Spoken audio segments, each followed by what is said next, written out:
as palmas aqui do Senado, minha e do senador, com muito carinho, com muito sentimento, com muita emoção. Temos fazendo isso de coração, porque sabemos que vocês estão com a razão. Com a palavra, o senador Rubem Figueiró. Senhor presidente, senador Paulo Paim, senhoras e senhores senadores, senhores ouvintes da Rádio Senado, senhores telespectadores da TV Senado, senhoras e senhores aqui presentes, principalmente as senhoras e senhores que aqui representam os seus companheiros da Aeros. Na última reunião que tivemos, senador Paim, eu estava na presidência, enquanto ouvia com muita atenção as palavras do senador Paulo Paim, que é o mais autêntico, vigoroso e representativo do pensamento dos senhores. Ouvi dele os momentos de angústia, de pesar também, com relação à situação por que passam, que não vem de hoje, vem de muitos anos. E na oportunidade, eu, em manifestando a minha solidariedade aos senhores e às senhoras, eu me lembrei dos bons tempos em que eu utilizava os aviões da Panair do Brasil, cortando os céus do meu estado, o antigo Mato Grosso I. Inclusive, me recordo que alguns dos senhores também naquela época eram comandantes ou comissários daqueles voos.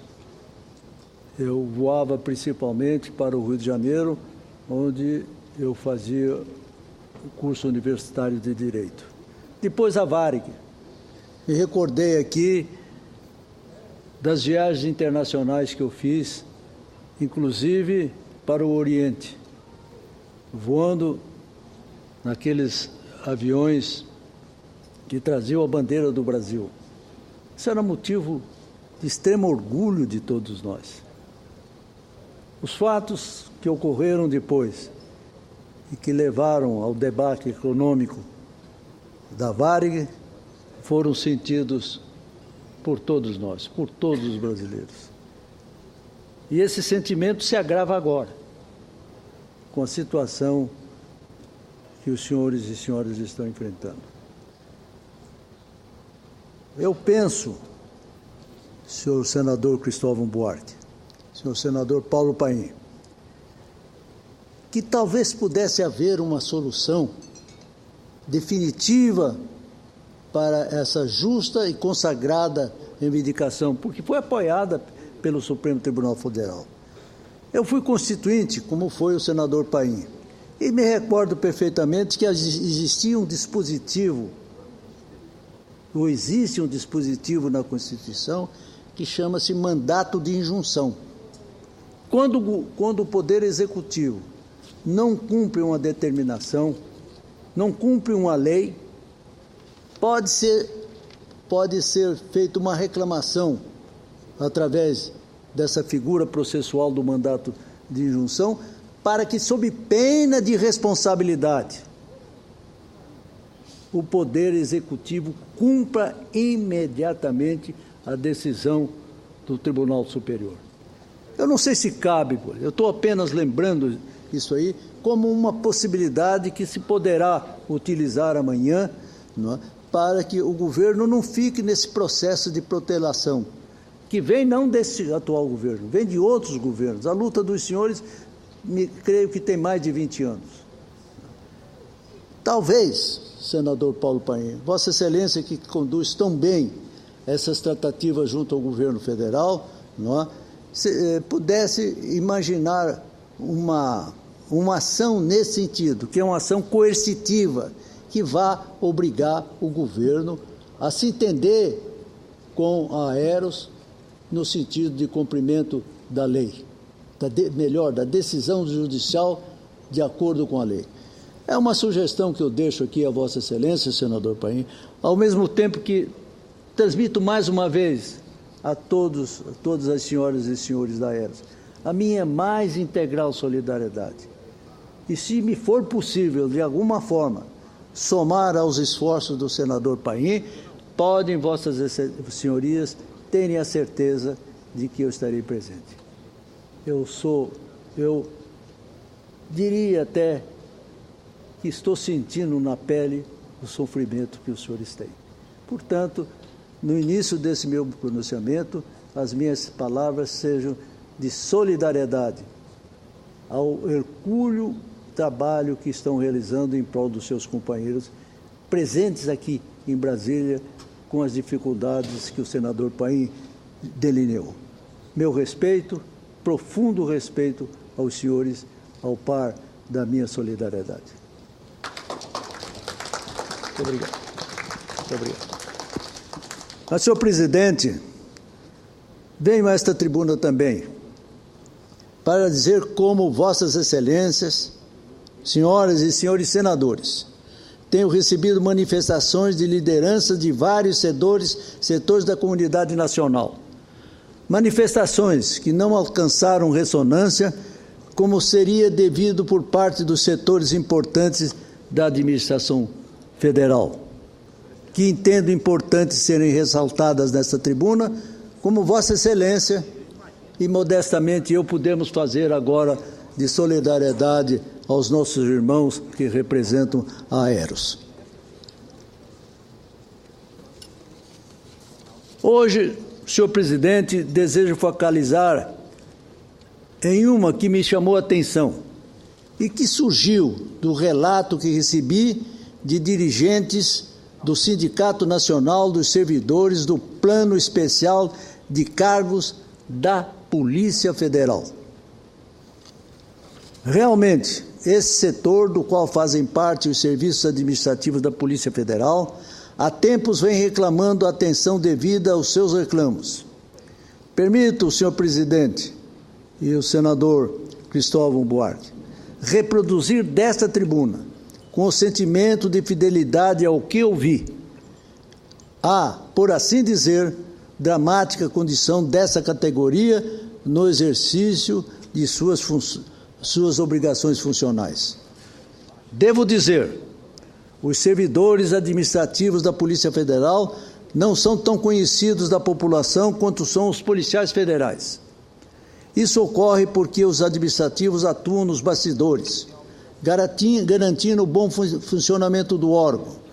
Eles são os responsáveis por todo o suporte necessário para que a atividade policial, zelando ainda por toda a logística, organização, planejamento, supervisão, coordenação e controle da atividade administrativa. Atuam também no atendimento ao cidadão, sendo responsável por funções como a emissão de passaportes, controle migratório, controle de entrada de produtos químicos no país, manutenção de bancos de dados sigilosos e atividades de fiscalização de empresas de segurança privada.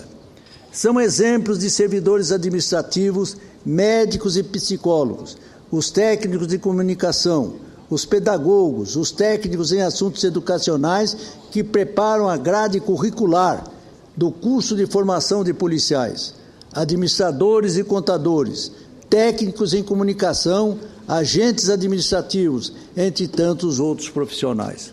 Infelizmente, a importância desse grupo não está sendo reconhecida pelo governo federal. Há anos, os servidores administrativos da Polícia Federal lutam pela reestruturação de carreira, infelizmente sem sucesso.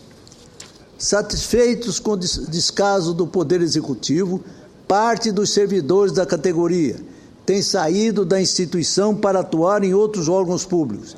Segundo o boletim estatístico do pessoal do Ministério do Planejamento, hoje apenas 2.400 servidores administrativos atuam na Polícia Federal, ou 17,5% do total de servidores da Polícia Federal, menor contingente desde 1978.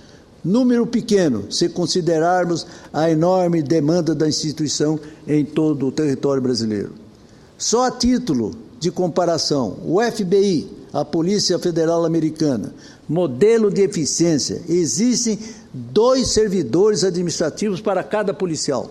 Aqui são 4 policiais para cada servidor administrativo.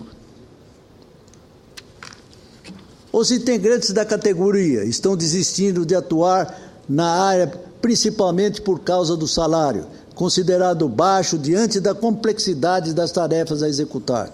São cerca de 3 mil. Outra razão é a falta de perspectiva na carreira. Um servidor com 30 anos de serviço recebe apenas R$500, a mais do que o colega que acabou de ingressar na função, gerando grande desmotivação. Além disso, o setor administrativo da Polícia Federal está sujeito aos mesmos riscos inerentes aos policiais federais, visto que, aos olhos da sociedade e dos bandidos, todos são policiais. Hoje, estima-se que a Polícia Federal precise de 5 mil servidores administrativos, apesar da previsão de contratação de 560 novos servidores da área. O montante de profissionais ainda é pouco para sanar o déficit de pessoal existente. Enquanto isso, vai se dando, como nós dizemos aqui no Brasil, entre aspas, os jeitinhos. Um deles é a execução de atividades privativas de servidores efetivos terceirizados. Vejam, Vossas Excelências. E cito um exemplo. A Polícia Federal contrata pessoas para organizar filas e conferir documentos.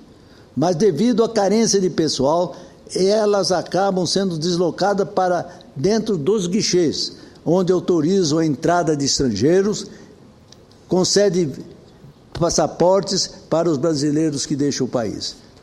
Ao exigir desses profissionais que executam tarefas mais complexas, ocorre o claro desrespeito ao contrato firmado. O TCU, Tribunal de Contas da União, já alertou para a incompatibilidade da utilização de mão de obra terceirizada para as atividades típicas de segurança pública. Contudo, até o momento, nada foi feito para reverter essa realidade. Acrescento mais, esse fato é extremamente grave e passa ao largo das atenções dos governantes, ao considerarem os inúmeros deslizes denunciados pelos meios de comunicação social. Infelizmente, já ocorrem alguns incidentes com terceirizados, que muitas vezes recebem salários irrisórios. Em 2012, um contratado da Polícia Federal foi preso por exigir R$200 de propina de uma turista norueguesa no Rio Grande do Norte. No Acre, outro terceirizado que havia sido contratado como barqueiro capotou um caminhão apreendido com maconha, naturalmente fugindo. O pior exemplo ocorreu no Rio Grande do Sul em 2008, quando 2 empregados contratados foram presos por revender armamento apreendido na campanha do desarmamento a traficantes da região. Quando não apela à terceirização irregular, a direção da Polícia Federal desvia policiais do enfrentamento ao crime e à corrupção para atuar em postos de trabalho administrativo. O presidente do Sindicato Nacional dos Servidores do Plano Especial de Cargos da Polícia Federal, Leiliane Ribeiro Oliveira, com quem tive a oportunidade de conversar, me apresentou dados estarrecedores sobre o desvio de função dos policiais federais. Até 50% do efetivo policial está deslocado para atividades que poderiam ser realizadas por servidores administrativos. Delegados, peritos, agentes, escrivães e papiloscopistas estão deixando de exercer suas atividades para realizar tarefas como licitações de contratos, assessoria de imprensa, recursos humanos, atendimento médico e tantas outras que não tem nada a ver com a verdadeira atividade policial federal, que é de investigar crimes contra a União. As delegacias da Polícia Federal em Naviraí e Três Lagoas, cidades do meu estado natal, Mato Grosso do Sul, não tem sequer um servidor administrativo. Infelizmente, o desvio de função ocorre em todo o país. Alguns desses policiais deslocados deixam regiões estratégicas, como as da fronteira. Principalmente quero citar as fronteiras do meu Estado com as repúblicas do Paraguai e da Bolívia, para exercer atividades burocráticas em Brasília. É uma terrível inversão de valores, que gera duplo prejuízo ao cidadão, que deixa de ter o profissional para combater o crime e ainda tem de pagar mais caro pela tarefa de escritório, visto que o policial federal ganha mais que o servidor administrativo. Há 4 anos, o Ministério de Planejamento, vejam Vossas Excelências, há 4 anos, o Ministério do Planejamento analisa uma minuta do anteprojeto para reestruturar o Departamento de Polícia Federal, mas nada foi feito até agora. São 4 anos em que administrativos têm deixado a Polícia Federal e mais policiais têm sido desviados da função. Vejo isso como uma inação do governo federal nesse aspecto. Cito também a falta da regulamentação da Lei 12.855, que prevê o pagamento de indenização para os servidores que atuam na fronteira. Como as localidades que devem receber benefício ainda não foram definidas, a gratificação não é paga e, assim, estas regiões, que são de difícil provimento, continuam carentes de efetivo. Com vontade política, a Polícia Federal pode colocar um fim ao gargalo de fiscalização existente hoje nos aeroportos brasileiros, algo tão essencial ao país que realizará a Copa do Mundo e as Olimpíadas. Não é uma questão difícil de resolver, mas não vemos a ação efetiva do governo. Esses são exemplos, senhor presidente, que demonstram o descaso do Ministério do Planejamento para com a Polícia Federal. Diante do exposto, fica clara a necessidade de mais servidores administrativos da Polícia Federal e de haver a valorização da carreira. É por isso que apelo para a senhora ministra Miriam Berchor, do Ministério do Planejamento, para que apoie esta causa e coloque um ponto final nos problemas aqui citados. A Polícia Federal, enfatizo, tem o respeito da opinião pública desta Casa da Federação, o Senado. Por que não tem dos atuais dirigentes do governo da República? Pergunto. Respondo, Suas Excelências do Governo Federal, para uma satisfação a uma das classes funcionais mais operosas, mais atuantes que temos no Poder Executivo. E espero, senhor presidente, senador Paulo Paim, que é tão sensível a essas causas sociais, para que, com o senador Cristóvão Buarque, possam juntar-se a esse apelo dos policiais administrativos da Polícia Federal, para que a ministra do Planejamento sinta os clamores dessa classe que merece ser, pelo menos, recebida. Obrigado a Vossa Excelência.